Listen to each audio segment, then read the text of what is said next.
A culpa, no final das contas, foi de Lando Norris, de todo aquele caos na primeira volta da sprint? Vamos falar sobre isso e também mais alguns detalhes sobre essa expectativa para o Grande Prêmio dos Estados Unidos. Olá, amigo do Ressaca Motor, seja bem-vindo a mais um vídeo. Eu sou Matheus Pucci, lembrando que tem assistência jurídica internacional para visto, naturalização, investimentos. Com a Amorim Global, você entra pelo link na descrição, tem jogos e gift cards na Instant Game pelos melhores preços e você tem também Paddock BR com 15% de desconto por tempo limitado com o cupom Ressaca Motor para você receber ainda antes do Grande Prêmio do Brasil. Então entra pelo link na descrição, os links estão todos aí embaixo. Amigos, vamos continuar falando aqui sobre o Grande Prêmio dos Estados Unidos, começando com o seguinte: George Russell tem uma teoria do porquê Max Verstappen está tão rápido assim em Austin. De acordo com o piloto britânico, a Red Bull funciona bem demais quando precisa de curvas de média para alta velocidade e andar com um carro mais baixo. Eles conseguem extrair mais downforce, isso seria consequência justamente de um pacote aerodinâmico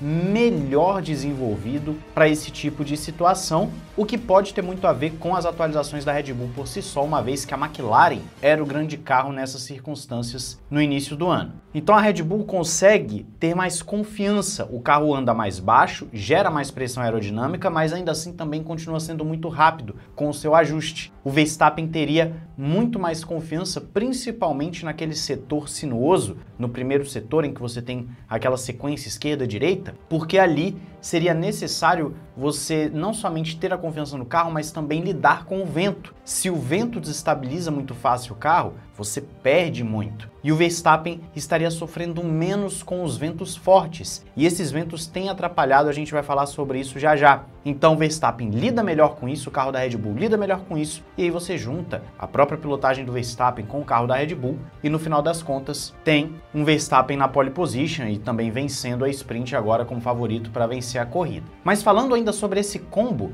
o André Stella da McLaren fala sobre o combo Verstappen-Red Bull. Ele diz que estão faltando alguns dados para a McLaren para entender melhor o carro, já que no treino livre de sexta teve a bandeira vermelha que atrapalhou o long run de todo mundo, e eu falei isso para vocês no vídeo de sexta.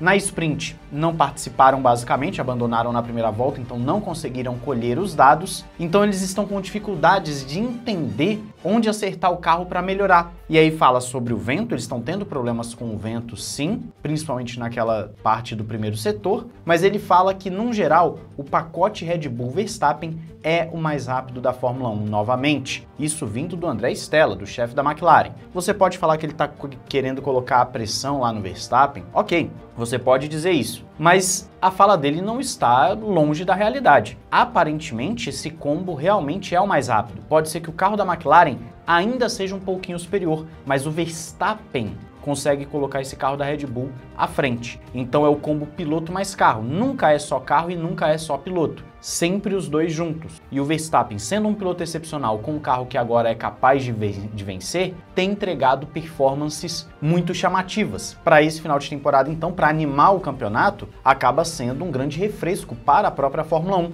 Eu vejo que até o interesse do próprio público, vocês aí comentando, né, nas redes sociais e tudo mais, vendo que há sim agora um interesse muito maior na Fórmula 1, porque há disputa. Antes não havia disputa. Então, o George Russell falando desse combo Verstappen-Red Bull e o André Stella também falando, você vê claramente que a Fórmula 1 está de olho no que está acontecendo ali com essa combinação.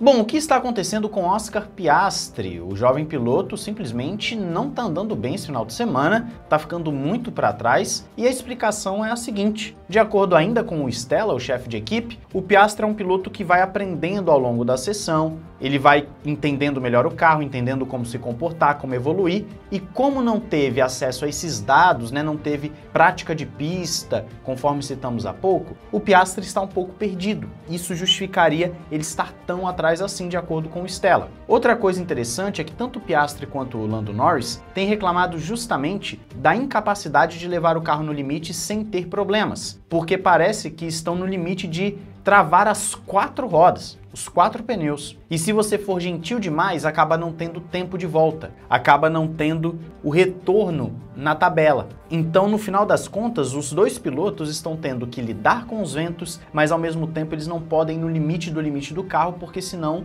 acaba errando. Então a McLaren está com um acerto um pouco mais desequilibrado, o carro está mais desequilibrado, e isso ficou muito claro no que nós vimos nas onboards. Um Verstappen muito mais confiante, enquanto as McLaren sofrendo mais, e não só as McLaren, nós vimos Mercedes, Ferrari, nós vimos muita gente não tendo essa confiança no carro. Então aqui são algumas explicações do que está acontecendo com o Piastri e com a McLaren nesse grande prêmio.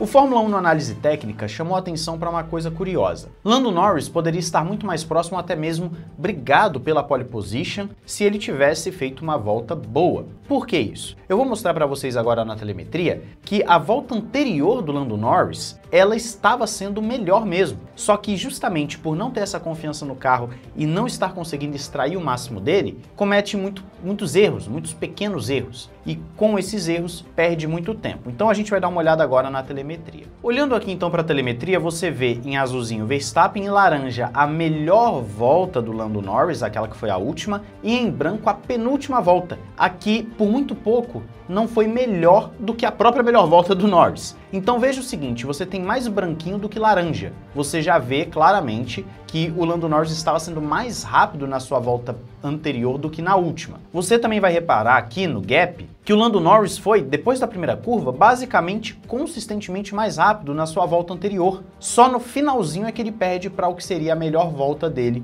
na sessão. Então você vê que o gap, na verdade, estava na casa ali do 1/10, às vezes até menos que isso, para o Verstappen. A volta do Lando Norris poderia ser muito melhor, mas um dado que me chamou a atenção é justamente aqui nessa parte da pista em que você tem aqui essa seção esquerda-direita bem legal, né? Bem rápida. O Lando Norris sofre muito nas duas voltas. O Verstappen mantém uma média de velocidade superior e também o Verstappen tem na saída da 7 para 8 uma velocidade muito maior também do que nas duas tentativas do Lando Norris. Ou seja, o Verstappen com muito mais, a gente falava, muito mais confiança. E não somente isso, na entrada dessa sessão, nas primeiras curvas, o Lando Norris freou nas duas voltas, o Verstappen não. O Verstappen não precisou frear nesse início aqui, ó, bem nesse iniciozinho da sessão, enquanto o Lando Norris estava freando. Você vê uma diferença, então, considerável de confiança no carro. O Lando Norris poderia ter feito uma volta melhor, mais próxima do Verstappen, ou até mesmo brigado pela pole position. É claro que aqui a gente tem que lembrar que o Verstappen não fez a sua segunda volta, né? Ele poderia melhorar também a sua segunda volta. Mas o carro da McLaren está tão desequilibrado que ele não consegue encaixar uma volta perfeita. E isso pode fazer total diferença na corrida também, porque um carro desequilibrado desgasta mais os pneus.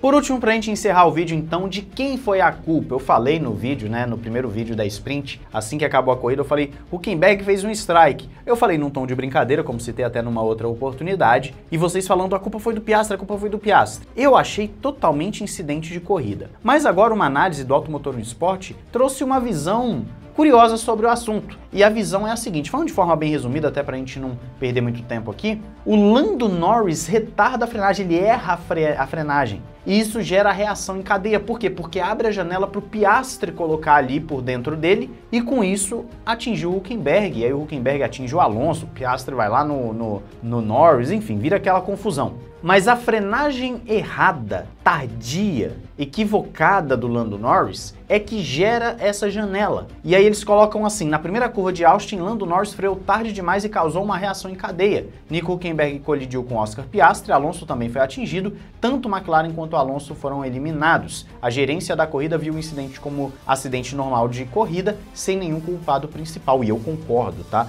Eu acho que ninguém é o culpado principal naquilo, não tem que punir, não tem que pedir a cabeça do cara. Mas o Lando Norris teria sido culpado, entre aspas, dessa situação, para ver como houve uma reação em cadeia, e é uma curva que os pilotos têm, como pode-se dizer, linhas distintas, alguns passam muito próximo do Apex, outros abrem demais. Você vê que realmente é uma curva muito peculiar no calendário da Fórmula 1, até porque ela é meio cega, o Apex dela é cego na subida. É curiosa, mas eu quero saber a sua opinião aí nos comentários, não esqueça de se inscrever e ativar o sininho para não perder nada aqui no Ressaca Motor. Um grande abraço, valeu e falou!